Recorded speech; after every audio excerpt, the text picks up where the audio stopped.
Biblically speaking, వాక్యానుసారంగా మాట్లాడితే అనే క్రిస్టియన్ పాడ్కాస్ట్కి మిమ్మల్ని అందరినీ యేసు పరిశుద్ధ నామమున ఆహ్వానిస్తున్నాను.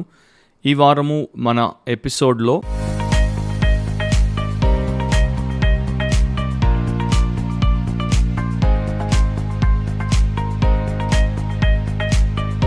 బిబ్లికలీ స్పీకింగ్, వాక్యానుసారంగా మాట్లాడితే అనే ఈ ఎపిసోడ్లో వాట్ ఈజ్ యువర్ ప్రయారిటీ, మీ ప్రాధాన్యత ఏమిటి అనే అంశాన్ని గురించి దేవుడి వాక్యం నుండి కొన్ని సత్యాలు మనము తెలుసుకోవడానికి, వాటిని వినడానికి, వినుట ద్వారా మేలు పొందడానికి దేవుడు మనకు సహాయం చేస్తాడని నమ్ముతున్నాను.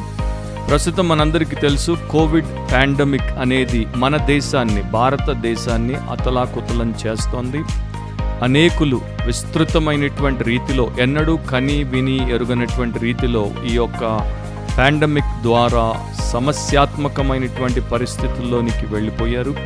ముఖ్యంగా యవనస్తులు వారి సమయం కన్నా ముందే అనవసరంగా చనిపోతున్నారు. అందరూ కూడా కోవిడ్ గురించే మాట్లాడుతున్నారు. అండ్ చాలామంది దేవుని యందు భయము భక్తి కలిగినటువంటి వారు ఉపవాస ప్రార్థనలు చేస్తున్నారు. ఈ తెగులు, ఈ వైరస్ అంతరించిపోవాలని, తిరిగి నార్మల్సీ అంటే మొదటిలాగా మామూలు పరిస్థితులు రావాలని ప్రభుత్వాలు కావచ్చు, వైద్య రంగం వారు కావచ్చు, లేకపోతే ఇతరత్ర సిబ్బంది కావచ్చు, ప్రజలు కావచ్చు, ప్రతి ఒక్కరు కూడా వైరస్ నుండి స్వాతంత్రాన్ని, విడుదలను అండ్ ఉపశమనాన్ని కోరుకుంటున్నారు. మరొకసారి దేశంలో చాలా మొత్తం లాక్డౌన్లోనికి వచ్చేసింది. అండ్ అనేకులు మొదట్లో అంత ఆసక్తి చూపించకపోయినా చాలామంది ఈ రోజున వ్యాక్సినేషన్ కొరకు పరుగులు తీస్తున్నారు. వారి పట్టణంలో దొరక్కపోతే పక్క పట్టణాలకు వెళ్ళిపోతున్నారు. అయినా కూడా వ్యాక్సిన్ స్కార్సిటీ అంటే అది సరిగ్గా అందుబాటులో లేకపోవడం చేత అక్కడ కూడా చాలామందికి కష్టాలు, ఇబ్బందులు గురవుతున్నాయి. ఈ సమయంలో ఒకవైపున చనిపోయేవారు చనిపోతూ, ఇబ్బందుల పాలయ్యేవారు ఇబ్బందులు పడుతూ, ఒకే కుటుంబంలో 2, 3, 4 చనిపోతూ అండ్ రకరకాల పీడ చేత పీడింపబడుతున్నటువంటి బాధితుల మధ్యలో మనకు నిపుణులు థర్డ్ వేవ్ గురించి మరలా హెచ్చరికలు చేస్తున్నారు. ఈ థర్డ్ వేవ్, 3వ అల వచ్చినప్పుడు ఇది ఇంకా పిల్లల్ని పట్టి పీడిస్తుంది, చాలా దారుణమైనటువంటి పరిస్థితులకు దారితీసేటువంటి అవకాశం ఉందని వారు చెప్తున్నారు. ఈ ఎపిసోడ్ని నేను రికార్డ్ చేస్తున్నటువంటి సమయంలో నాతో మా సంఘంలో పరిచర్య చేస్తున్నటువంటి ఒక మినిస్ట్రీ అసోసియేట్, నా తోటి జత పనివాడు, ఆయన యొక్క తండ్రి, ఆయన ఒక సేవకుడు, సంఘ కాపరి, ఆయన ఉదయమే ప్రభునందు నిద్రించారు. కోవిడ్ కారణంగా సమయానికన్నా ముందే ఆయన రకంగా ఈ పరిస్థితి ద్వారా మరి ప్రభు సన్నిధికి వెళ్ళిపోవాల్సి వచ్చింది. బాధాకరమైనటువంటి అండ్ దుఃఖకరమైనటువంటి సమయమే. అండ్ నా ప్రియ సహోదరి సహోదరులారా, ఇలాంటి అన్ప్రెడిక్టబుల్ టైంలో, అంటే ఏం జరుగుతుందో ఊహించి చెప్పలేనటువంటి సమయంలో, పరిస్థితిలో ఒక క్రైస్తవునిగా మన యొక్క జీవన విధానం ఏ రకంగా ఉండాలి, దేవుని యొక్క పరిశుద్ధునిగా, పరిశుద్ధురాలిగా ఇలాంటి పరిస్థితుల్లో మనం ఏం చేయాలి, యేసు ప్రభు యొక్క శిష్యునిగా, శిష్యురాలిగా మనము ఏ రకంగా ముందడుగు వేయాలి, అండ్ ఏ రకంగా ఒక విశ్వాసం కలిగినటువంటి వ్యక్తిగా మన జీవితం పట్ల వైఖరిని, ప్రస్తుతం పట్ల వైఖరిని అండ్ భవిష్యత్తు పట్ల వైఖరిని కలిగి మనం ముందుకు సాగాలి. ఈ ప్రశ్నలకు రకరకాలుగా జవాబులు ఇవ్వచ్చు. అండ్ అందరూ కూడా బైబిల్ చదివేటువంటి వారు, ప్రార్థనలు చేసేటువంటి వారు, దేవుని యందు భయము భక్తి కలిగినటువంటి వారే అయినప్పటికీ రకరకాల కోణాల నుండి, వారికి ఉన్నటువంటి అవగాహన, అనుభవాల నుండి అనేక రకాలుగా వారు ఆన్సర్స్ని, సొల్యూషన్స్ని మనకివ్వచ్చు. కాకపోతే నేను ప్రార్థించినప్పుడు ప్రభు నా దృష్టిలోనికి తీసుకుని వచ్చి నా హృదయం మీద పెట్టినటువంటి ఒక అంశమును ఈ సమయంలో మీతో పంచుకుంటున్నాను. యేసుక్రీస్తు ప్రభు మరి మనకు ప్రాముఖ్యంగా దిశానిర్దేశం చేసేటువంటి వాడు. ఆయన మన ఆత్మకు రక్షకుడు మాత్రమే కాదు, మనల్ని ప్రతి విషయంలో ముందుకు నడిపించేటువంటి మన నిజమైన నాయకుడు, మన యజమాని, మన దేవుడు. మత్తయి సువార్త 28:10లో ప్రభు చెప్పినటువంటి మాటను జ్ఞాపకం చేసుకుంటే, ఆయన మనకన్నా ముందు మన పాపం యొక్క ప్రాయశ్చిత్తం చేసి మన మరణమును ఆయన రుచి చూచి చనిపోయి సమాధి చేయబడి తిరిగి లేచినప్పుడు, ఆ పునరుత్థానపు ఉదయమున ఆ తిరిగి లేచినటువంటి ప్రభు తన శిష్యులకు ఇచ్చినటువంటి ఒక గొప్ప హామీ లేక అభయము లేక అష్యూరెన్స్, నిశ్చయత ఏంటంటే భయపడకుడి, ఫియర్ నాట్. ఆయన తిరిగి లేచాడు గనుక, ఆయన సమస్తమును జయించాడు గనుక, భూమికి ఆకాశానికి ఆయనే ప్రభువుగా ఉన్నాడు, సర్వాధికారం ఆయన దగ్గరే ఉందని మత్తయి 28 చివర్లో చెప్పినట్టుగా ఆ సర్వాధికారియగు దేవుడు భయపడకుడి అని తన శిష్యులకు చెప్పాడు. ఆనాడే కాదు, ఈనాడు కూడా ఈ యొక్క గొప్ప అభయము మనందరికీ కూడా ఉపయోగపడేటువంటిదిగా ఉంది. సో ప్రభువు కేవలం తన శిష్యులను భయపడకూడదు అని చెప్పడం మాత్రమే కాదు, దానికన్నా ముందు అదే మత్తయి సువార్త 6వ అధ్యాయంలో మనం కొండ మీద ప్రసంగం గురించి గొప్పగా మాట్లాడుతుంటాం. అయితే 6వ అధ్యాయంలో చాలాసార్లు మనం మిస్ అయిపోయేటువంటి ఒక గంభీరమైనటువంటి జీవన సూత్రం, లైఫ్ ప్రిన్సిపల్ ఏంటో మనకు 33, 34 వచనాల్లో ప్రభు చెప్పాడు. ఏమని చెప్పాడు? కాబట్టి మీరు ఆయన రాజ్యమును నీతిని మొదట వెదుకుడి, అప్పుడు అవన్నీ మీకు అనుగ్రహింపబడును. రేపటిని గూర్చి చింతింపకుడి, రేపటి దినము దాని సంగతులను గూర్చి చింతించును. ఏనాటి కీడు ఆనాటికి చాలును. జీవన సంబంధమైనటువంటి విచారముల చేత అన్య జనుల వలె ఆలోచిస్తూ మరి బాదరాగా తమ జీవితాన్ని జీవించేటువంటి తన శిష్యులకి, లేకపోతే ఆందోళన చెందుతూ భయానికి గురవుతున్నటువంటి, చింతకు తమను తాము అప్పగించుకుంటున్నటువంటి తన శిష్యులకు ప్రభు ఇచ్చినటువంటి ఒక ప్రగాఢమైనటువంటి సుబోధ ఏంటంటే, మొదట ఆయన రాజ్యమును నీతిని వెదకమని చెప్పాడు. ఇక్కడ యేసు ప్రభు జీవితంలో మనిషికి ఉండాల్సినటువంటి ప్రాధాన్యత గురించి, ముఖ్యంగా తన యందు విశ్వాసం ఉంచినటువంటి వ్యక్తిలో ఆయనకు కావాల్సినటువంటి ప్రాధాన్యత గురించి, ప్రయారిటీ గురించి ఆయన మాట్లాడాడు. సో నా ప్రియ సహోదరి సహోదరుడా, మన ముందు ఎలాంటి పరిస్థితి ఉన్నా, మన ముందు ఎలాంటి ప్రమాదం ఉన్నా, మన ముందు ఎలాంటి విపత్తు ఉన్నా, మనము దేవుని పిల్లలముగా, యేసు యొక్క శిష్యులముగా మన జీవితాన్ని సరైనటువంటి రీతిలో అమర్చుకోవాలి, ప్రాధాన్యతను కలిగి జీవించాలి. వీరందరికీ కూడా జీవన సంబంధమైనటువంటి అవసరాలను గురించి వారు ఆలోచిస్తున్నప్పుడు ఆయన ఇచ్చినటువంటి బోధ ఇది, ఆయన ఇచ్చినటువంటి ఉపదేశం ఇది. కనుక మనం ఉన్నటువంటి ప్రమాదకరమైనటువంటి పరిస్థితిలో కూడా ప్రతిరోజు బిక్కుబిక్కుమంటూ భయపడుతూ, లేకపోతే మరో రకంగా జీవితాన్ని జీవించుట కంటే ఈ ప్రాధాన్యతతో మనం జీవిస్తే ప్రభువులో మనము పరిపూర్ణతలోనికి నడిపించబడ్డమే కాదు, ప్రభావముతో ఉండడానికి, ఫలించడానికి, మన జీవితము దీవెనకరంగా మారడానికి ఆయన మనకు సహాయం చేస్తాడు. సో ఏమని చెప్తున్నాడు?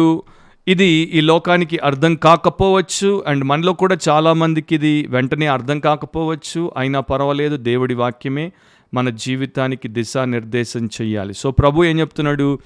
Fear not but live by faith with a right focus. Fear not but live by faith with a right focus. భయపడకుడి, కానీ విశ్వాసంతో సరైనటువంటి దృష్టికోణంతో జీవించమంటున్నాడు. దీనికి ప్రాధాన్యత అనేది, ప్రయారిటీ అనేది చాలా అవసరం. జీవితంలో ప్రతి మనిషికి తప్పకుండా సరైనటువంటి ప్రాధాన్యత ఉండాలి, లేక ప్రాధాన్యతలు ఉండాలి. ఎందుకంటే అవి జీవితంలో శక్తివంతమైనటువంటి పాత్రను పోషిస్తాయి. Right priority leads to a profitable life. అంటే సరైనటువంటి ప్రాధాన్యత ప్రయోజనకరమైనటువంటి జీవితానికి ఒక వ్యక్తిని నడిపిస్తుంది. అండ్ ప్రభు కోరుకునేది మనందరి పట్ల అదే. లోకంలో సూర్యుని కింద అనేక సమస్యలు వస్తాయి, పోతాయి, సవాళ్ళు వస్తాయి, పోతాయి, రకరకాలైనటువంటి పరిస్థితులు వస్తాయి, పోతాయి. కానీ ప్రభు చూపినటువంటి మార్గంలో మనం నడిస్తే అన్నింటిపై మనదే పై చేయిగా ఉంటుంది, మనమే జయశాలులముగా ఉంటాం. So children of God's priority ఏంటి? దేవుని పిల్లల యొక్క ప్రాధాన్యత ఏంటి అంటే ఆయన రాజ్యమును నీతిని మొదట వెతుకుట. We need to seek his rule, his kingdom and his righteousness first. So మన జీవితంలో ప్రథమంగా ఉండాల్సింది ఆయన ప్రభుత్వం, మన జీవితంలో ప్రథమ ప్రాధాన్యతగా ఉండాల్సింది ఆయన నీతి. యేసు ప్రభు అక్కడే మత్తయి సువార్త 6వ అధ్యాయంలో ఆయన పరలోకపు ప్రార్థన చేసినప్పుడు, లేక శిష్యులకి ఆ యొక్క పరలోకపు ప్రార్థనను నేర్పినప్పుడు ప్రారంభంలోనే ఏమని నేర్పాడు? మత్తయి 6:9లో పరలోకమందున్న మా తండ్రి, నీ నామము పరిశుద్ధపరచబడునుగాక. దేవా, నీ నామము మహిమపరచబడునుగాక, నీ నామము హెచ్చింపబడునుగాక, నీ నామము ఘనపరచబడునుగాక. Hallowed be thy name. Or glorified be thy name అని ప్రభు తన శిష్యులకి నేర్పించాడు. So God's glory was made a priority to his people. దేవుడి మహిమ ఆయన ప్రజలకు ప్రాధాన్యతగా యేసు ప్రభు ద్వారా ప్రార్థనలో చూపించబడింది, నేర్పించబడింది. ఎప్పుడైతే ఒక విశ్వాసిగా, ఎప్పుడైతే యేసును వెంబడించేటువంటి వ్యక్తిగా మనము దేవుడి మహిమకు ప్రథమ స్థానాన్ని ఇస్తామో, దేవుడికిచ్చి దేవుడి మహిమకు ఆ ప్రథమ స్థానాన్ని ఇస్తామో, అప్పుడు మనము సరైనటువంటి స్థితిగతుల్లో మన జీవితాన్ని సమర్థవంతంగా జీవించగలుగుతాం. జాన్ పైపర్ అనేటువంటి భక్తుడి రకంగా చెప్పాడు, God is most glorified in us when we are most satisfied in him. God is most glorified in us when we are most satisfied in him. మనం ఎప్పుడైతే దేవుని యందు అధికముగా తృప్తి చెందుతామో అప్పుడు దేవుడు మన యందు అధికముగా మహిమపరచబడతాడు. సో మన దృష్టికోణము, మన వైఖరి అండ్ మన జీవన వ్యవహారము ఈ రకంగా మనం అమర్చుకోగలిగితే చాలా బాగుంటుంది. సరైనటువంటి ప్రాధాన్యతలు లేనప్పుడు సమస్యలు ఇంకా జటిలమవుతాయి అండ్ అవి మనల్ని నానా రకాలైనటువంటి అనవసరపు ఇబ్బందులకు గురి చేస్తాయి. మన రాంగ్ ప్రయారిటీస్ అంటే మనలో పెట్టుకున్నటువంటి తప్పుడు ప్రాధాన్యతలు మనల్ని దారి తప్పిస్తాయి. అంత మాత్రమే కాదు, మనల్ని దెబ్బతీస్తాయి. కనుక వాటికి మనం ఎప్పుడు కూడా అప్పగించుకోకూడదు. నాకు ఒక నిజమైనటువంటి చారిత్రాత్మకమైనటువంటి విషయం గుర్తుకొస్తోంది. మైకెల్ హిల్లిస్ అనేటువంటి ఒక వ్యక్తి, ఒక పైలట్. ఆయన మరొక మంచి పైలట్గానే గుర్తింపబడ్డాడు.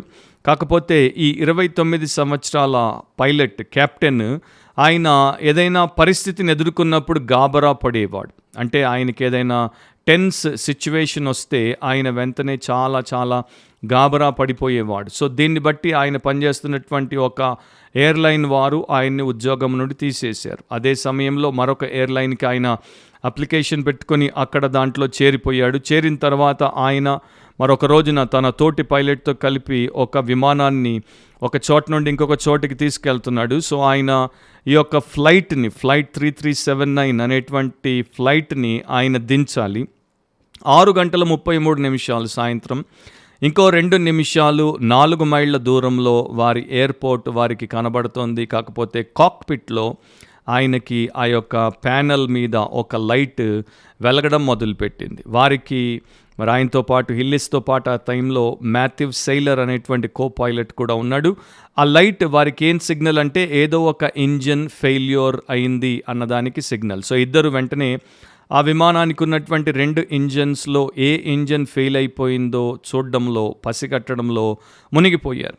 కానీ ఈ సమయంలో వారు చేసినటువంటి ఒక పెద్ద పొరపాటు ఏంటంటే, వారు విమానంలో ఏ ఇంజన్ పాడైంది అన్నదాన్ని వెతికేటువంటి సమయంలో విమానము మరి కిందికి దిగి వచ్చేసి సడన్గా అది ఆ యొక్క డ్రాప్కి గురవ్వడం చేత, అంటే పైనుండి కిందికి దిగిపోవడం చేత వేగంగా వచ్చి వారు కంట్రోల్ చేసే సమయంలో చేతులు దాటిపోయి అది క్రాష్ అయిపోయింది.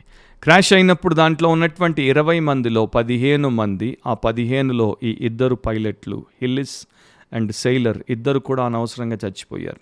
తర్వాత వారు ఇన్వెస్టిగేషన్ చేసినప్పుడు విమానమును వారు పూర్తిగా తీసుకొని ఎందుకు ఈ రకంగా ప్రమాదం జరిగిందని పరిశీలన చేసినప్పుడు వారికి ఒక ఆశ్చర్యకరమైనటువంటి విషయము బయటికి వెలుగులోనికి వచ్చింది. ఆ విషయం ఏంటంటే 2 ఇంజన్లు బాగానే ఉన్నాయి, ఏ లోపం లేకుండా పనిచేస్తున్నాయి. కాకపోతే ఆ లైట్ అనవసరంగా ఆ సమయంలో ఫాల్టీగా, అంటే తప్పుగా అక్కడ అది ప్రకాశించి వెలిగి వీరిని తప్పుదారి పట్టించింది. సో వీరి దృష్టి అంతా ఆ లైట్ మీదే పెట్టేసి వీరు ఇంజన్ల గురించి పెద్దగా పట్టించుకోకుండా వీరు చేసినటువంటి పొరపాటు చేత 15 మంది ప్రాణాలు కోల్పోయారు. సో రైట్ ప్రయారిటీ, సరైనటువంటి ప్రాధాన్యత లేనప్పుడు వారు ఆ టైంలో విమానాన్ని గాలిలో పెట్టాల్సింది, కానీ దాన్ని విస్మరించి వారు వేరే పనిలోకి మునిగారు కనుక అది గాల్లో నుండి కూలిపోయింది. సో ఈ రకంగా మానవులు తమ జీవితంలో సరైనటువంటి ప్రాధాన్యతలు లేకపోతే వారు కూడా కుప్పకూలిపోవాల్సినటువంటి పరిస్థితులు ఎదురవుతాయి. బైబిల్లో మీరు పాత నిబంధన, కొత్త నిబంధన చూడండి, పదే పదే దేవుడి వాక్యం మనకు చెప్పే విషయం ఏంటంటే, మనిషి జీవితంలో మొదట దేవుడు ఉండాలి, మనిషి జీవితంలో మొదట దేవుని చిత్తం ఉండాలి, మనిషి జీవితంలో మొదట దేవుని సంకల్పానికి తను తాను సమర్పించుకొనబడిన వ్యక్తిగా ఉండాలి. ఒక మాట నేను చదువుతాను, మత్తయిలోనే ఉన్నాం కనుక మత్తయి సువార్త 4:10లో మీరు గమనించినట్లయితే యేసు వానితో, అంటే సాతానుతో మాట్లాడుతున్నప్పుడు ఏమన్నాడు? సాతానా పొమ్ము, ప్రభు అయిన నీ దేవునికి మ్రొక్కి ఆయనను మాత్రము సేవింపవలెను అని రాయబడి ఉన్నదనెను. సో సాతానుకు సూటిగా యేసు ప్రభు ఇచ్చినటువంటి బలమైనటువంటి సమాధానం, లేకపోతే తిరుగులేనటువంటి జవాబు ఎంతగా మనకు సత్యాన్ని చూపిస్తోంది, మనల్ని సరైనటువంటి దారిలో నడిపించే ప్రయత్నం చేస్తుందో మీరు ధ్యానించండి.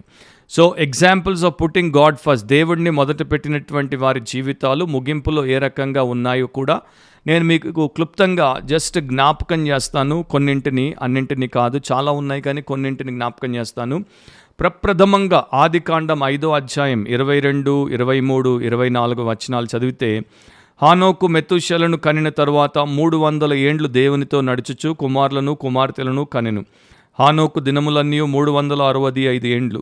హానోకు దేవునితో నడిచిన తరువాత దేవుడు అతన్ని తీసుకొని పోయాను కనుక అతడు లేకపోయాను అని హానోకు గురించి, ఈనక్ గురించి రాయబడింది.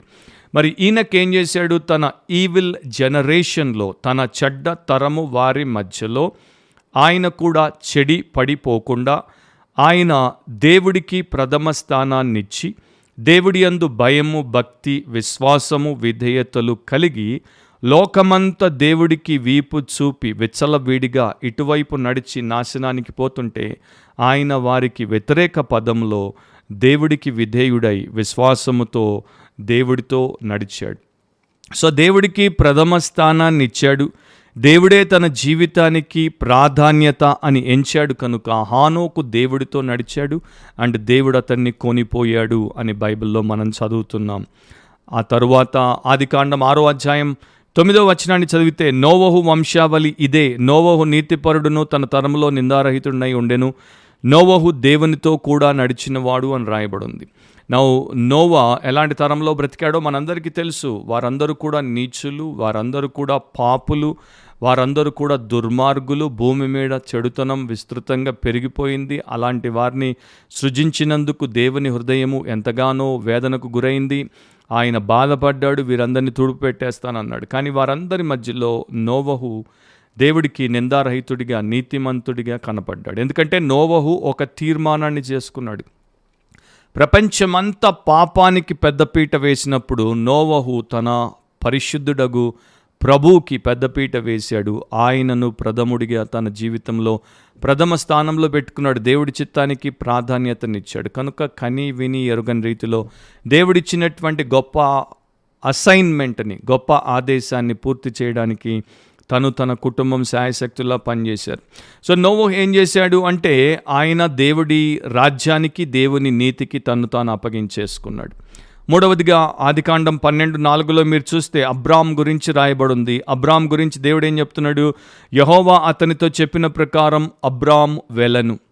అబ్రాము ఆ టైంలో ఏ రకమైనటువంటి పరిస్థితుల్లో ఉన్నాడు? ఒక విగ్రహారాధనతో కూడినటువంటి సమాజంలో, విగ్రహారాధన సంబంధితమైనటువంటి వ్యాపారంలో మునిగి తేలుతున్నటువంటి అబ్రాము వంశస్థులకు అబ్రాము దేవుడు యొక్క మాట విన్నప్పుడు వెంటనే వారందరికీ ఆయన మరి స్వస్తి చెప్పి అక్కడి నుండి బయటకు వచ్చి విశ్వాసంతో దేవుడు ఎక్కడికి తీసుకుపోతున్నాడో కూడా తెలియకపోయినప్పటికీ దేవుడు చెప్పిన మాట ప్రకారం చేశాడు. యెహోవా అతనితో చెప్పిన ప్రకారం చేశాడు. దాని అర్థం ఏంటి? యెహోవా యొక్క ప్రభుత్వానికి ప్రథమ స్థానాన్ని ఇచ్చాడు. యెహోవా యొక్క నీతికి ప్రథమ స్థానాన్ని ఇచ్చాడు. తాను పూర్తిగా దేవుడికి అప్పగించేసుకున్నాడు. కనుకనే అతడు తన వ్యాపారాన్ని, తన వ్యవహారాన్ని, తన వారిని విడిచిపెట్టేసి ఆయన్ని వెంబడించాడు. యెహోషువ 24:15 మనందరికీ తెలుసు. దేశమంతటిని ఒకవైపు నిలబెట్టాడు, తన కుటుంబం ఇంకొక వైపు నిలబడి యెహోషువ ఏమంటాడు? మీరు ఎవరిని వెంబడిస్తారో మీరు నిర్ణయించుకోండి, కానీ నేనును నా ఇంటి వారును యెహోవాను సేవించదము అని ఖచ్చితంగా తన తీర్మానాన్ని చెప్పేశాడు. సో ప్రయారిటీ, ప్రాధాన్యత. హానోకు, నోవహు, అబ్రాము అండ్ ఈ యొక్క యెహోషువ వారి యొక్క ప్రాధాన్యతలను మనం చూస్తుంటే ఏం కనపడుతుంది? వారి జీవితాలు ఏ రకంగా ఫలించాయి, వారి సాక్ష్యాలు ఎంత గొప్పగా మనకు విడిచిపెట్టబడ్డాయి. కారణం ఏంటంటే వారు దేవుడికి మొదటి ప్రాధాన్యతను ఇచ్చారు. యోబు గ్రంథంలో యోబు 1:21 మనందరికీ బాగా ఇష్టమైనటువంటి వచనం, బాధలో ఉపశమనాన్ని కలిగించేటువంటి వచనం. ఏమని చెప్పాడు యోబు? నేను నా తల్లి గర్భంలో నుండి దిగంబరినై వచ్చి తిని దిగంబరినై అక్కడికి తిరిగి వెళ్ళెదను. యెహోవా ఇచ్చెను, యెహోవా తీసుకొని పోయెను, యెహోవా నామమునకు స్తుతి కలుగునుగాక. ఆ టైంలో మరి యోబును బలపరచడానికి, యోబును ప్రోత్సహించడానికి, యోబుకు తోడుగా వచ్చి నిలబడ్డానికి ఇంకా ఎవరు లేరు. ఆయన స్నేహితులు తర్వాత వచ్చారు. ఆయనకి ఈ యొక్క దుష్పరిణామాలన్నీ సంభవించిన తర్వాత వెంటనే ఆయన చేసినటువంటి మొదటి గంభీరమైన అతి శ్రేష్టమైనటువంటి విషయం ఏంటంటే దేవుడిని తలపోసుకున్నాడు, దేవుడికి తన్ను అప్పగించుకున్నాడు, దేవుని యందు ఆయన విశ్వాసాన్ని చాటుకున్నాడు, స్తుతి కీర్తన దేవుడికి అర్పించాడు. సో తన కుటుంబము కన్నా ఎక్కువ, తన ఆర్థిక పరిస్థితుల కన్నా ఎక్కువ, తన దగ్గర ఉన్నటువంటి పశు సంపద కన్నా ఎక్కువ, తన దాసదాసీల కన్నా ఎక్కువ, తనకున్నటువంటి సమస్తము కన్నా ఎక్కువగా దేవుడిని ఎంచాడు. కనుక అన్ని పోయినా దేవుడున్నాడని దేవుని యందు సంతోషించి స్తుతించాడు. సో మనకి లోకంలో ఏమి ఉన్నా లేకపోయినా దేవుడుంటే దేవునికి స్తోత్రం. మనకు సర్వలోకముండి దేవుడు లేకపోతే దానికన్నా ఘోరమైనటువంటి పరిస్థితి విషయం మరొకటి ఉండదు. దానియేలు గ్రంథం 3:17-18 మనకు తెలుసు. ఆ ముగ్గురు భక్తులు, ముగ్గురు యవనస్తులు షద్రక్, మెషక్, అబేద్నెగోలు రాజుతో ఏమని చెప్పారు?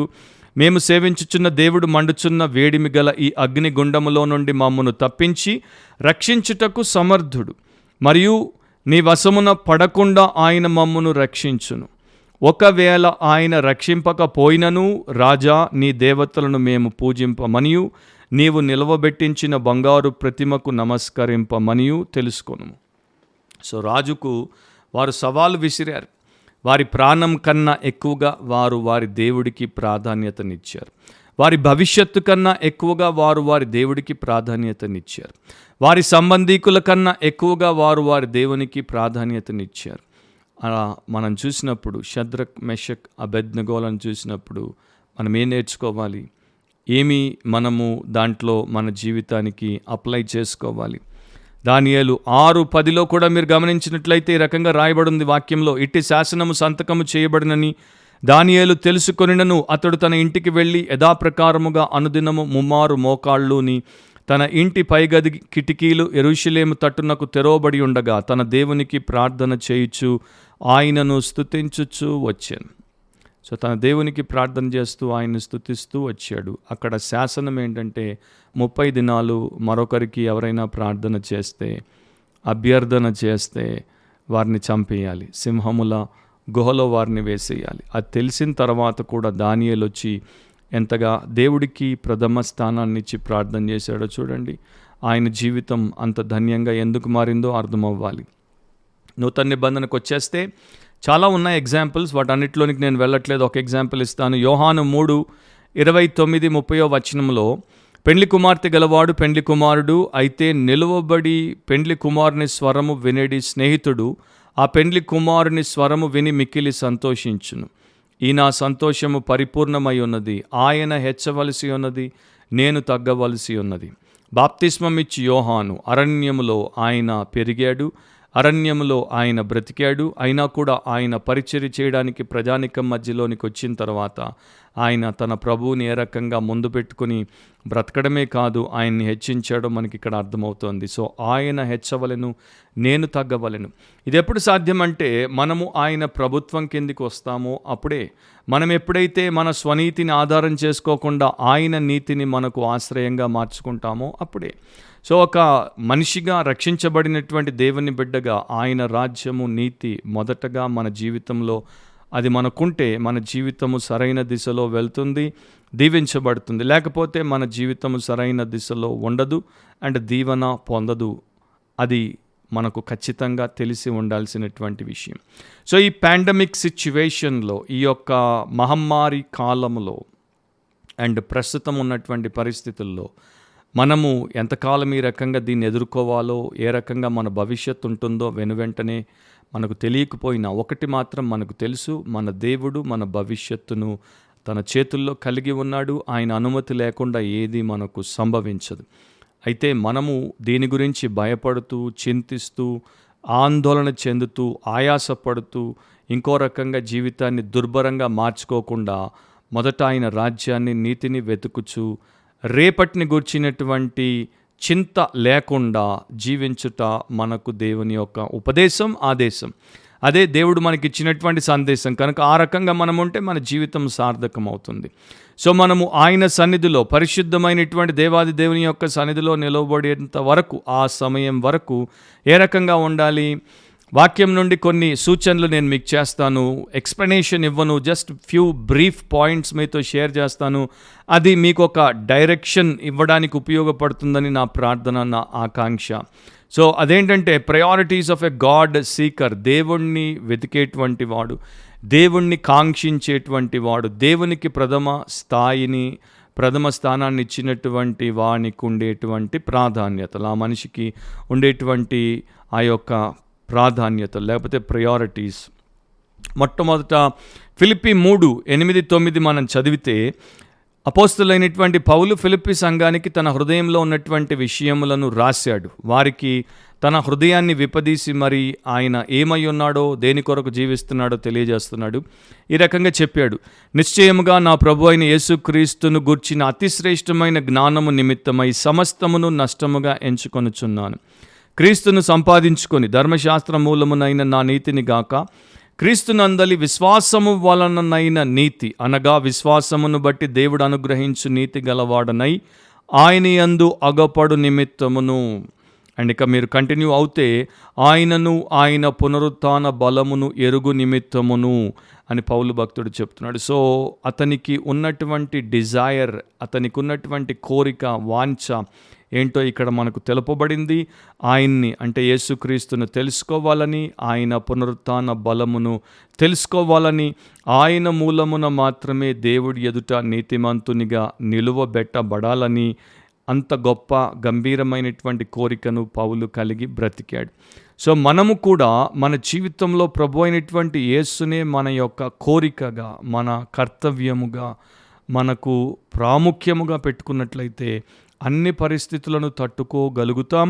అన్ని పరిస్థితులను చూడనట్టు మన దృష్టిని విశ్వాసమునకు కర్త, దాన్ని కొనసాగించు యేసు మీదే పెట్టి మన ఎదుట ఉంచబడినటువంటి ఈ పందెములో ఓపికతో మనం పరిగెడతాం. సహిస్తూ, భరిస్తూ, ఓర్చుకొనుచు పరిగెడతాం. తుదకు మనము మన యొక్క పోరాటాన్ని తుదముట్టిస్తాం అండ్ మన విశ్వాసాన్ని కాపాడుకుంటాం. మన దేవుణ్ణి గొప్పగా మహిమపరిచిన వారం అవుతాం. ఆయన మన కొరకు దాచినటువంటి ఫలాన్ని కూడా సంపాదిస్తాం. సో పాల్ యొక్క ప్యాషన్, పాల్ యొక్క డిజైర్, పాల్ యొక్క అంబిషన్ ఎంత ఘనముగా ఉందో చూడండి. రెండవది, అదే పౌలు అక్కడే ఫిలిప్పీ 3లో చెప్పినటువంటి మరొక విషయాన్ని చూడండి. ఈ మొదటిది మన జీవితంలో సరిగ్గా జరగాలి అంటే ఆయన ఇప్పుడు చెప్పినటువంటి రెండవది కూడా మన జీవితంలో సరిగ్గా జరిగి ఉండాలి. ఏమని చెప్తున్నాడు? 7వ వచనం, 11వ వచనం, అయినను ఏవేవి నాకు లాభకరములై ఉండెనో వాటిని క్రీస్తు నిమిత్తము నష్టముగా ఎంచుకొంటిని. ఏవేవి నాకు లాభకరములై ఉండెనో వాటిని. అండ్ మొదట నేను చదివినటువంటి ఆ 8లో సమస్తమును అని అంటాడు. అక్కడేమో సమస్తమును నష్టముగా ఎంచుకొనుచున్నాను. ఇక్కడేమో ఏవేవి నాకు లాభకరములై ఉండెనో వాటిని క్రీస్తు నిమిత్తము నష్టముగా ఎంచుకొంటిని. అంటే లోకంలో మనకు లాభకరములైనటువంటివి చాలా కనబడతాయి. లాభకరములైనటువంటి విషయాలు, లాభకరములైనటువంటి వస్తువులు, లాభకరములైనటువంటి వ్యక్తులు, లాభకరములైనటువంటి వ్యాపకాలు, లాభకరములైనటువంటి ఇతరత్ర విషయాలు చాలా కనబడతాయి. కానీ పౌలు ఏమంటున్నాడు? క్రీస్తు నిమిత్తం, ఫర్ క్రైస్ట్ సేక్, యేసు ప్రభు కొరకు వాటన్నింటినీ కూడా నష్టముగా ఎంచుకొంటిని. ఎందుకు? ఆయన శ్రమలలో పాలివాడనగుట ఎట్టిదో ఎరుగు నిమిత్తమును సమస్తమును నష్టపరుచుకొని వాటిని పెంటతో సమానముగా ఎంచుకొనుచున్నాను. సో ఎప్పుడైతే ఈ లాభకరములైనటువంటి వాటిని నష్టముగా, పెంటతో సమానముగా ఎంచుకున్నాడో, ఎప్పుడైతే యేసు ప్రభువుని ప్రథముడిగా అండ్ ముఖ్యమైనటువంటి తన జీవితము, నాకు అవసరమైనటువంటి దేవుడిగా, రక్షకుడిగా ఆయన ఎంచాడో, భావించాడో, ఆయనకి ప్రాధాన్యతనిచ్చాడో, అప్పుడు ఆయన జీవితము కరెక్ట్ బ్యాలెన్స్ అనేది కలిగి ఉండింది, సమతుల్యతను కలిగి ఉంది. మన లోకంలో మనకు లాభకరములుగా ఎంచబడినటువంటి వాటిని నష్టముతో, పెంటతో సమానముగా ఎంచుకోనంత వరకు యేసును మనము మన ప్రాణానికి ప్రియుడిగా, ప్రథముడిగా అండ్ ప్రాధాన్యతగా ఎంచుకోం.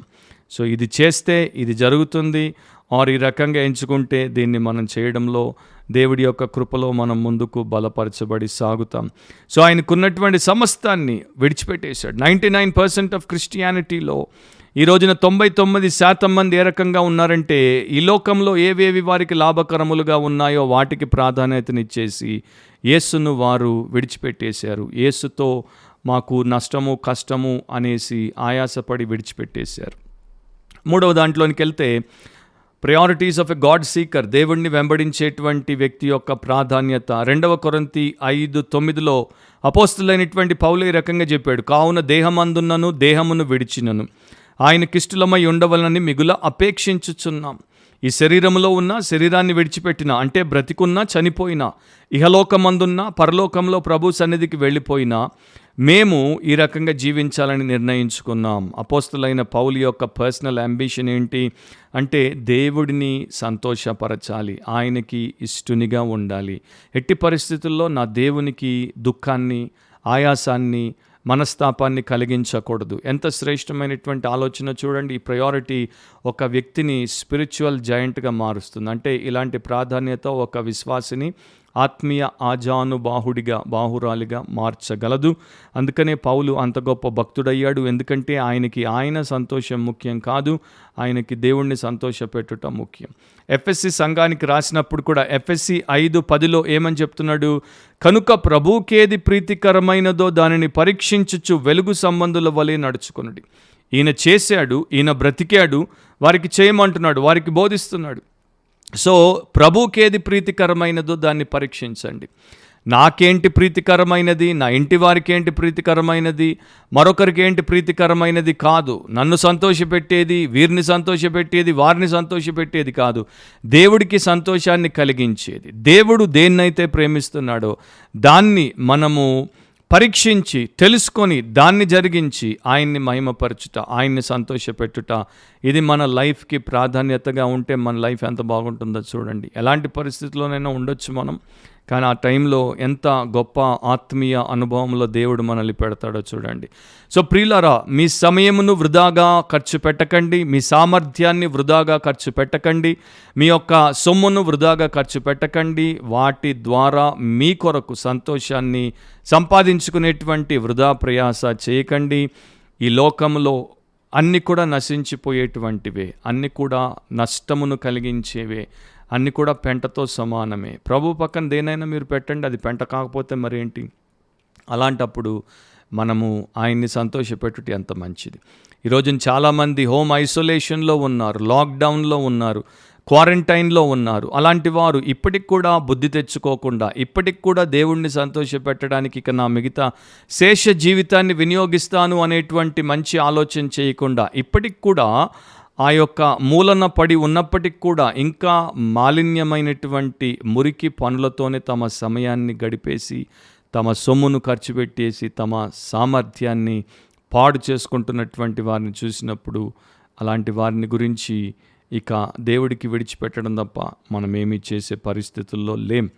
30 ఏళ్ల క్రితం 30 years బ్యాక్ అంటే 1992లో ఒక సర్వేలో ఒక మనిషి సగటు 70 ఏళ్ళు బతికితే తన కాలాన్ని ఏ రకంగా టిపికల్గా గడిపేస్తాడో దాని గురించి ఒకరు అంచనా వేసి చెప్పారు. నిద్రకు 23 సంవత్సరాలు, పనికి 16 సంవత్సరాలు, టెలివిజన్కి 8 సంవత్సరాలు. అఫ్కోర్స్ ఇప్పుడు చాలామంది టెలివిజన్ వదిలేశారు, ఇప్పుడు అంతా కూడా online, internet, social media, Facebook, YouTube, Instagram వగైరా వగైరా అన్నీ వాటికి ఇంకా ఎక్కువ టైమే గడుపుతున్నారు మనకు తెలుసు. తినడానికి 6 సంవత్సరాలు, ప్రయాణాలకు 6 సంవత్సరాలు, అండ్ ఖాళీ సమయానికి 4.5 సంవత్సరాలు, రోగం వస్తే 4 సంవత్సరాలు, బట్టలు వేసుకోవడానికి 2 సంవత్సరాలు. 70 ఏళ్ళు బతికితే జస్ట్ బట్టలు వేసుకోవడానికి 2 ఏళ్ళు గడుపుతారంట. అండ్ భక్తికి, ఆరాధనకు 6 మాసాలు. సో ఇది 70 ఏళ్ళు బతికేటువంటి వాడి జీవితం. సో దేవుని కోసం వాడు బతికేది 70 ఏళ్లలో 6 నెలలు, అండ్ నిద్రలో వాడు 23 సంవత్సరాలు ఖర్చు పెడుతున్నాడు. అండ్ టీవీ కోసం 8 సంవత్సరాలు. అండ్ ఇప్పుడు అఫ్కోర్స్ దాన్ని మీరు డబుల్ ట్రిపుల్ చేసినా కూడా నాకేం ఆశ్చర్యం లేదు. 24 years 24/7 మనకు తెలుసు కదా, సోషల్ మీడియా, ఇంటర్నెట్లో ఎంతగా గుడ్ల గూబల్లాగా పడి ఆబగా దాన్ని చూసి గబగబా జీవితంలో ఏదో పొందేసుకుందాం అనేటువంటి వారు ఎక్కువైపోతున్నారు. 4వ ప్రయారిటీ, 1 పేతురు 2:21 బైబిల్లో దేవుడి యొక్క అద్భుతమైనటువంటి మాదిరిని మనకు చూపించి పేతురు ప్రేరేపిస్తున్నాడు. మన ప్రభు అయినటువంటి యేసుక్రీస్తు మన కొరకు ఉంచి పోయినటువంటి మాదిరిని అనుసరించి ఆయన అడుగుజాడల్లో మనం అడుగులేసి నడుచుకోవాలని మనకు నేర్పాడు. So walking in the footsteps of our great example our Lord Jesus Christ should be our priority. అది మన ప్రాధాన్యతగా ఉంటే ఎంత బాగుంటుంది. యేసు ఈ లోకంలో బ్రతికినంత కాలం దేవుని మాట విన్నాడు, దేవుడు చెప్పినటువంటి కార్యములను మాత్రమే చేశాడు, దేవుడి టైం టేబుల్ ప్రకారమే ఆయన ముందుకు సాగాడు. సో ఓర్చుకోమంటే ఓర్చుకున్నాడు, భరించమంటే భరించాడు, అనుభవించమంటే అనుభవించాడు, ఆదేశమిచ్చి గైకొనమంటే గైకొన్నాడు, దేవుణ్ణి సంతోషపెట్టుటే తన జీవితం అని చెప్పాడు, దేవుని కొరకు సమస్తమును సమర్పించుకున్నాడు అండ్ సిలువలో మనందరి విమోచన కార్యాన్ని చేశాడు. మనకు నిత్యమైనటువంటి బానిసత్వం, బంధకత్వం, బాధ నుండి విడుదలను, విమోచనను ప్రభు అయినటువంటి యేసు కల్పించాడు. సో ఈ గ్రాండ్ ఎగ్జాంపుల్ దేవుడు మన ముందు పెట్టి ఆయనను చూడండి, ఆయన అడుగుజాడల్లో అడుగులేసి నడవండి, ఆయనను పోలి ఉండండి, ఆయనలాగా ఎదగండి, మారండి అని చెప్పినప్పుడు అది మనకు ప్రయారిటీ కాకపోతే మనల్ని మనం అసలు క్రిస్టియన్ అని అనుకోగలమా? క్రిస్టియన్ అని మనము చెప్పుకోగలమా? బిలీవర్ అని మనం చెప్పుకోగలమా? బిహేవియర్ లేనటువంటి వాడు బిలీవర్ కానే కాడు. క్రైస్ట్ లైక్ బిహేవియరే ఒక వ్యక్తి నిజమైనటువంటి బిలీవర్ అన్నదానికి రుజువు. సో అది మనం ఎప్పుడు కూడా మన కల్లో కూడా విస్మరించకూడనటువంటి విషయం. 5వది 2 కొరింథీ 4:16-18 వరకు మరలా పౌలు ఏమని రాశాడో చూడండి. కొరింథీలకు చెప్తున్నాడు, కావున మేము అధైర్యపడము, మా బాహ్య పురుషుడు కృషించుచున్నను, ఆంతర్య పురుషుడు దినదినము నూతనపరచబడుచున్నాడు. మేము దృశ్యమైన వాటిని చూడక అదృశ్యమైన వాటినే నిదానించి చూచుచున్నాము కనుక క్షణమాత్రముండు మా చులక్కని శ్రమ మా కొరకు అంతకంతకు ఎక్కువగా నిత్యమైన మహిమ భారమును కలుగజేయుచున్నది. ఏలయనగా దృశ్యమైనవి అనిత్యములు, అదృశ్యమైనవి నిత్యములు. దాంట్లో చాలా సారం ఉంది, మీరు సమయం తీసుకోండి. ఆయన చెప్పాడు చూడండి, నిదానించి చూచుచున్నాం. సో నిదానంగా ఈ యొక్క వాక్య భాగాన్ని మీరు చూడండి, ప్రతి పదాన్ని నిదానంగా చూడండి, నిదానంగా ధ్యానించండి, నిదానంగా దాంట్లో ఉన్నటువంటి భావమును గ్రహించండి, నిదానంగా దాన్ని మీ జీవితానికి అన్వయించుకోండి అండ్ నిదానంగా జీవించండి. అద్భుతంగా మీ జీవితంలో ప్రభు కార్యములు ఆయన చేస్తాడు. మన కంటికి కనిపించే దృశ్యమైనవన్నీ అనిత్యములు, అన్నీ కూడా ట్రాన్సిటరీ, టెంపోరల్ అన్నమాట. అదృశ్యమైనవి, దైవికమైనవి, పరసంబంధమైనవి అవి నిత్యం. సో మనకి ఈ యొక్క పాండమిక్ ఫ్యూ మంత్స్ లేకపోతే ఫ్యూ ఇయర్స్, ఫ్యూ వేవ్స్, ఇది మనల్ని ఇప్పుడు చాలా చాలా రకాలైనటువంటి ఇబ్బందులకు గురి చేస్తోంది. వాస్తవమే, దాన్ని నేను యాక్సెప్ట్ చేస్తాను. బాధే, మనిషికి శరీరంలో ఉన్నప్పుడు ఇది చాలా దారుణమైనటువంటి పరిస్థితే. కానీ దృష్టి, ధ్యాస దీని మీదే దినమంతా పెట్టుకొని కూర్చోవాలా అంటే కాదు. ఇది దృశ్యమైనది, ఇది అశాశ్వతమైనది, అదృశ్యమైనది అది శాశ్వతమైనది. కనుక నిదానించి అదృశ్యమైనది చూసి అక్కడ దేవుడు మనకు చేయబోయేటువంటి ఘనమైనటువంటి నిత్యత్వంలో మనకు దేవుడు చేసినటువంటి ఏర్పాటును బట్టి ధ్యానపూర్వకంగా మనం బ్రతికినప్పుడు ఇది పౌలు చెప్పినట్టు చులకని శ్రమగా ఉంటుంది. అండ్ ఇది ఎంతో భారభరితమైనటువంటి దీవెన, భారభరితమైనటువంటి గొప్ప అద్భుతమైనటువంటి ఆశీర్వాదంతో కూడిన నిత్య జీవం. దాన్ని ముందు ఇది ఎందుకు పనికిరాదని ఆయన చెప్పినట్టు ఆ రకంగా మనం ఉంటాం. సో ఈ రకంగా మనం ఉండాలంటే మనమందరం నిమిత్త మాత్రులం, మియర్ మార్టల్స్. అండ్ మన మీద ఎర్త్ యొక్క ప్రెషర్ ఎక్కువ, అంటే భూమి యొక్క ఒత్తిడి ఎక్కువ, భూ సంబంధమైన వాటి యొక్క ఒత్తిడి మన మీద ఎక్కువ. కనుకనే మనం పరసంబంధులముగా ఆలోచించాలి, పరసంబంధులముగా జీవించాలి. పౌలు అక్కడే 2 కొరింథీ 5:6 అంటాడు, వెలిచూపు వలన కాక విశ్వాసము వలనే నడుచుకొనుచున్నాం. ఈ యొక్క సైట్ ద్వారా కాదు, 5 సెన్సెస్ మీద ఆధారపడి కాదు నేను బ్రతికేది. విశ్వాసం, వాక్యం నుండి వచ్చేటువంటి విశ్వాసం ద్వారా, దేవుడు పలికిన మాట ద్వారా, దేవుడిచ్చినటువంటి నిరీక్షణ, నిశ్చయత ద్వారా నేను నడుచుకొనుచున్నాను అని పౌలు చెప్తున్నాడు. సో అది మనకి ఇప్పుడు అవసరం. Do not live by sight, do not walk by sight, live by faith, walk by faith. That is the victory. అదే నిజమైనటువంటి జయం. టైటానిక్ అనేటువంటి ఓడ మునిగిపోయినప్పుడు దాంట్లో దాదాపు 11 మంది మిలియనీర్లు వారి యొక్క విస్తారమైనటువంటి సొమ్ముతో మునిగిపోయారు. అండ్ ఒక ఆయన గురించి ఈ రకంగా చెప్తారు, మేజర్ ఏహెచ్ ప్యూకెన్ అనేటువంటి ఒక మిలియనియర్ టైటానిక్లో ప్రయాణం చేస్తున్నప్పుడు ఆయన క్యాబిన్లో ఆయన యొక్క బాక్స్, ఆయన యొక్క డబ్బు పెట్టెలో ఆ టైంలోనే దాదాపు 100 ఏళ్ల క్రితము $3 లక్షలు పెట్టుకొని ప్రయాణం చేస్తున్నాడు. కానీ ఆయన బతికి బయటపడ్డాడు. ఆయన ఏమంటాడు, $3 లక్షలు నాతో డబ్బు పెట్టెలో పెట్టుకొని టైటానిక్లో నేను ప్రయాణం చేస్తున్నప్పుడు, ఓడ మునిగే పరిస్థితి వచ్చినప్పుడు నేను ప్రాణాలను చేతుల్లో పెట్టుకొని బిక్కబిక్కమంటి బయటపడ్డాను. అండ్ ఆ టైంలో డబ్బు పెట్టెను తీసుకోలేదు, డబ్బును తీసుకోలేదు, నగానట్రా తీసుకోలేదు, మరొక విలువైన వస్తువుని తీసుకోలేదు. 3 ఆరెంజెస్ని తీసుకొని బయటికి దూకేశాను. ఎందుకంటే ఆ నీటి మీద ఎంతకాలం ఉంటాడో తెలియదు. బతికించేది ఆ ఆరెంజెసే, డబ్బు కాదు, డైమండ్ కాదు, మరొకటి కాదు. సో రియల్ ప్రయారిటీస్ మనకున్నప్పుడు, రియల్ వాల్యూస్ మనకున్నప్పుడు, రియల్ ఇష్యూస్ మనకు తెలిసినప్పుడు, రియల్ పర్స్పెక్టివ్ మనకు వచ్చినప్పుడు మన జీవితము దేవుడి యందు బాగుంటుంది. మన జీవితము దేవుడి యందు సమాధానకరంగా అండ్ సంతోషకరంగా సుస్థిరంగా ఉంటుంది. లేకపోతే ఆ రకంగా మనం ఉండం. ప్రతి చిన్నది దాని యొక్క తాకిడితో మనల్ని దెబ్బతీస్తే చావు దెబ్బ తినిపోయేటువంటి పరిస్థితుల్లో మనం ఉంటాం. ఆ రకంగా దెబ్బతినిపోయే కన్నా ఈ రకంగా దేవుడి యందు బాగుండడం మంచిది కదా. సో 6వ లక్షణం ఏంటంటే, 1 తెస్సలోనిక 5:16 నుండి 18 వరకు పౌలు భక్తుడే తెస్సలోనిక సంఘానికి రాశాడు. ఎల్లప్పుడూ నువ్వు సంతోషముగా ఉండుడి, ఎల్లప్పుడూ నువ్వు సంతోషముగా ఉండుడి. ఎల్లప్పుడూ అంటే ఎప్పుడెప్పుడు?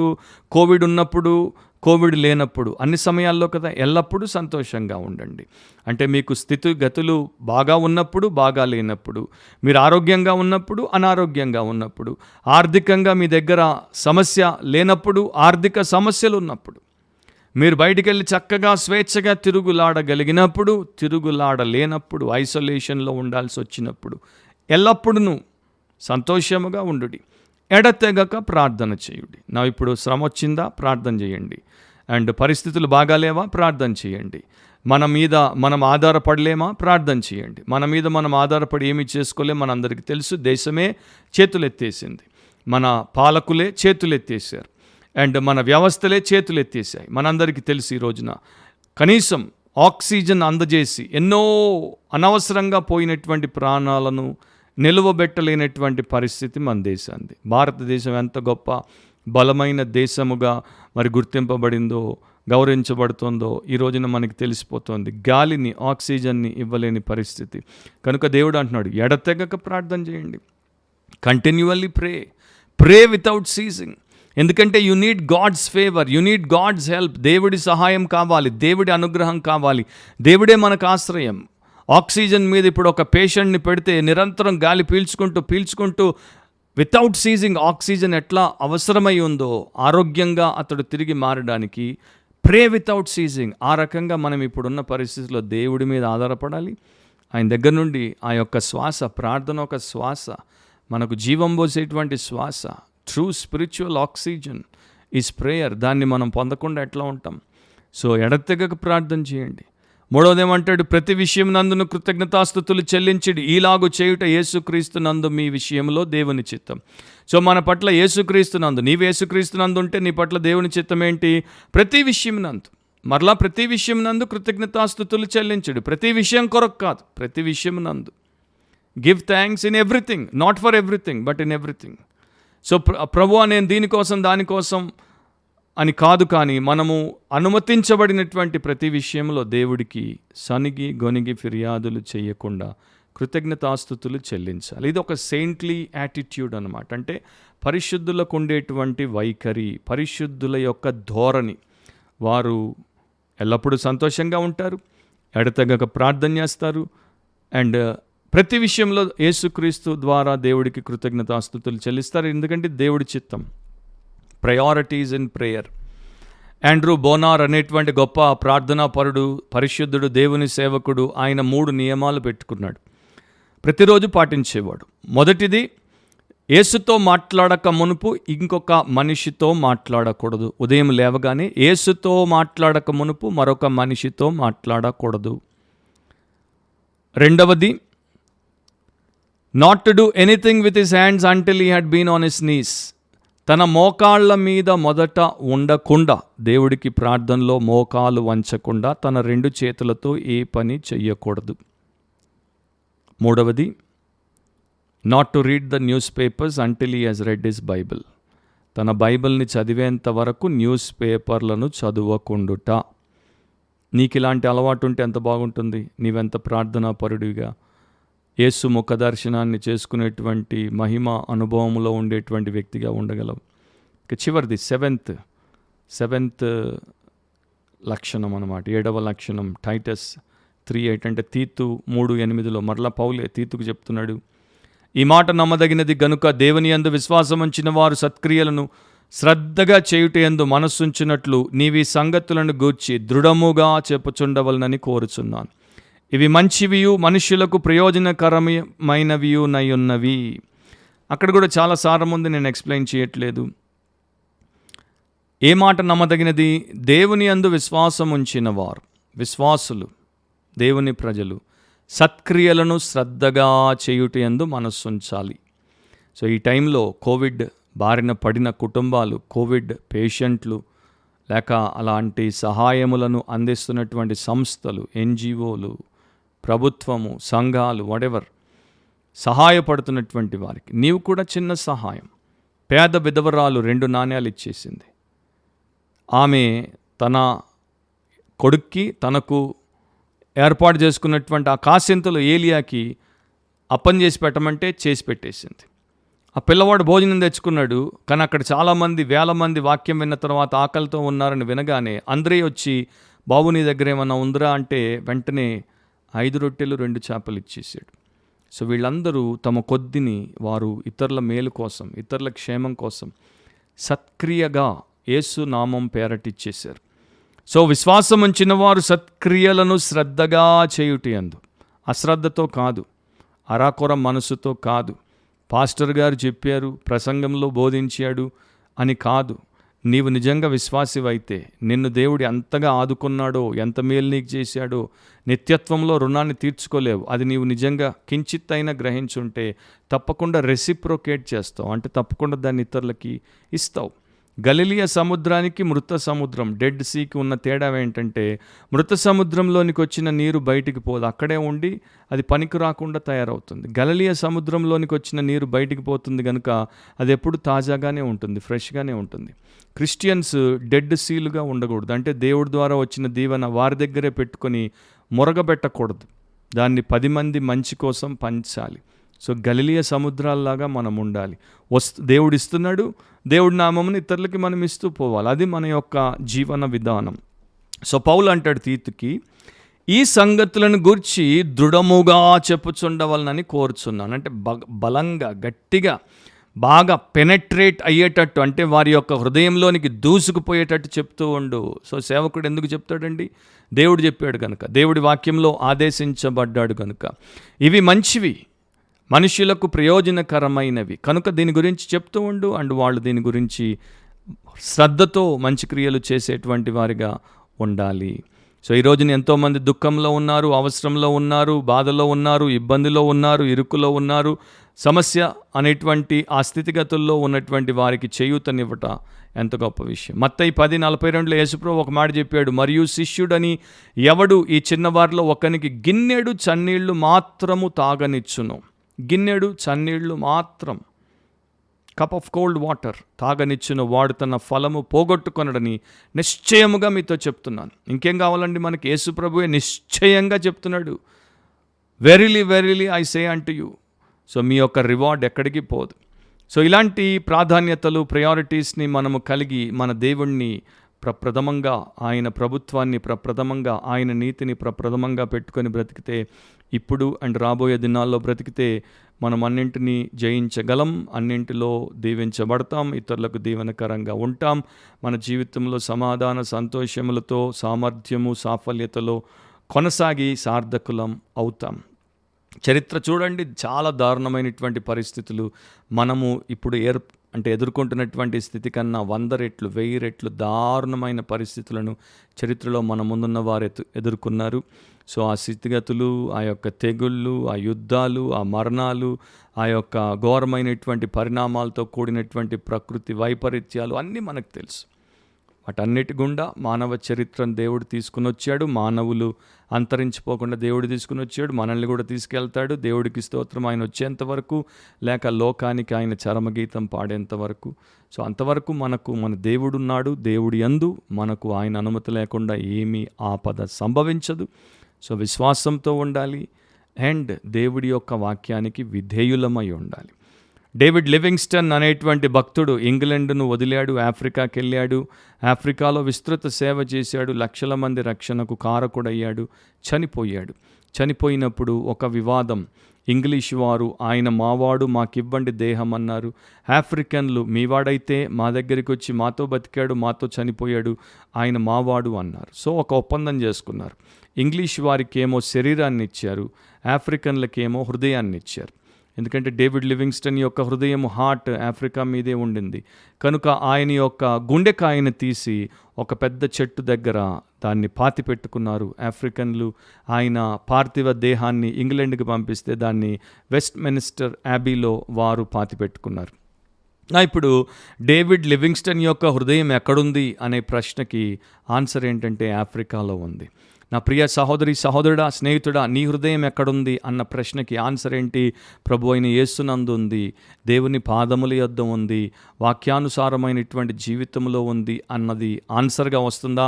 లేకపోతే నీ హృదయం ఎక్కడుంది అంటే లోకంలో ఉంది, పాపములో ఉంది, ధన వ్యామోహంలో ఉంది, సుఖ భోగములో ఉంది, స్వప్రయోజనంలో ఉంది, స్వార్థంలో ఉంది, అంధకారంలో ఉంది అండ్ దారుణమైనటువంటి మలినమైనటువంటి మొదనష్టపు పాపాల్లో పూర్తిగా పట్టబడి ఉంది, పీడించబడుతోంది అన్నటువంటి ప్రశ్న, ఆ జవాబు నీవు ఇవ్వాల్సి వస్తుందా? Where is your heart? నీ హృదయం ఎక్కడుంది? నీ హృదయం దేవుడిదైతే నీకు దేవుడే ప్రధాన్యమైన, నీ హృదయం దేవుడైతే, నీ హృదయం దేవుని యొద్ద ఉంటే దేవుడు నీకు ప్రథముడిగా, ఆయన ప్రభుత్వము, ఆయన నీతి నీకు ప్రాధాన్యతగా ఉంటాయి. అండ్ గుర్తుపెట్టుకో, 121వ కీర్తనలో దేవుడే మనకు సహాయకుడు, మన సహాయము అక్కడి నుండే వస్తుంది. ఎక్కడి నుండి వస్తుంది? కొండల తట్టు నా కన్నులు ఎత్తుచున్నాను, నాకు సహాయం ఎక్కడి నుండి వచ్చును? ప్రభుత్వాల నుండి రాదు, డాక్టర్ల నుండి రాదు, మరో వ్యవస్థ, వ్యక్తి, విధానం, విషయం ద్వారా రాదు. విమోచకుడు దేవుడే. యెహోవా వలననే నాకు సహాయము కలుగును, ఆయన భూమి ఆకాశములను సృజించినవాడు. దానికన్నా పెద్ద హామీ ఏం కావాలండి? భూమిని ఆకాశాన్ని మాటతో సృజించి మహత్తుగల మాటతో నిర్వహిస్తున్నటువంటి దేవుడే నాకు సహాయకుడు, కనుక నేను భయపడను. దావీదు అంటాడు 32వ కీర్తన 7లో, నా దాగుచోటు నీవే, శ్రమలో నుండి నీవు నన్ను రక్షించదవు, విమోచన గానములతో నీవు నన్ను ఆవరించదవు. O God, you are my hiding place. So దేవుడే నీ దాగుచోటు, దేవుడే నా దాగుచోటు. God is our quarantine, God is our isolation, God is our refuge. ఆయనే మన సేఫ్ ప్లేస్. కనుక నీవు సరైన ప్రాధాన్యతను కలిగి నీ జీవితం ప్రభు కొరకు జీవించు. ఆయన నిన్ను పదిలంగా ఉంచుతాడు. ఆయన నీ పట్ల ఏ ప్రణాళికను కలిగి ఉన్నాడో దాన్ని నెరవేర్చేంత వరకు నీ తల నుండి ఒక వెంట్రుక కూడా రాలదు. అండ్ నీ సమయం లోకంలో ఆయన నియమించినంత వరకు ఏ తెగులు నీ గుడారమును సమీపించదు, నిన్ను ఇబ్బందికి గురి చెయ్యదు. కనుక నిశ్చింతగా ప్రభువు నందుండి ప్రభువుని మహిమపరుస్తూ ప్రభు కొరకు జీవిస్తూ 10 మందికి మేలు చేస్తూ బ్రతుకు. అండ్ ఎంతకాలం మనకు లోకములో ఉందో మనకు తెలియదు, కానీ ఉన్నన్ని దినాలు, ఉన్నన్ని గడియలు, నిమిషాలు ఈ రకంగా ప్రాధాన్యత గలవారముగా జీవిస్తే ధన్యులమవుతాం. మరొక వాక్యానుసారంగా మాట్లాడితే బిబ్లికలీ స్పీకింగ్ అనేటువంటి ఎపిసోడ్లో ప్రభు సమయంలో మనం కలుసుకునేంత వరకు ఈ ఎపిసోడ్ దేవుడు మీకు దీవెనకరంగా మిమ్మల్ని బలపరిచి మిమ్మల్ని సరైనటువంటి దృక్పథంతో నడిపించేదిగా వాడబడుతుందని ఆశిస్తూ ప్రార్థిస్తూ సెలవు తీసుకుంటున్నాను. ఎన్నడూ మర్చిపోవద్దు, ప్రతి పరిస్థితుల్లో, ప్రతి విషయంలో, ప్రతి మన జీవన సంబంధమైనటువంటి అనుభవంలో మనం వాక్యానుసారంగా ఆలోచించాలి, వాక్యానుసారంగా మాట్లాడాలి, వాక్యానుసారంగా ప్రవర్తించాలి, వాక్యానుసారంగా జీవించాలి and వాక్యానుసారంగానే జయిస్తాం. So till we meet again next time in the next episode of our podcast, may God bless you and may God keep you. Amen.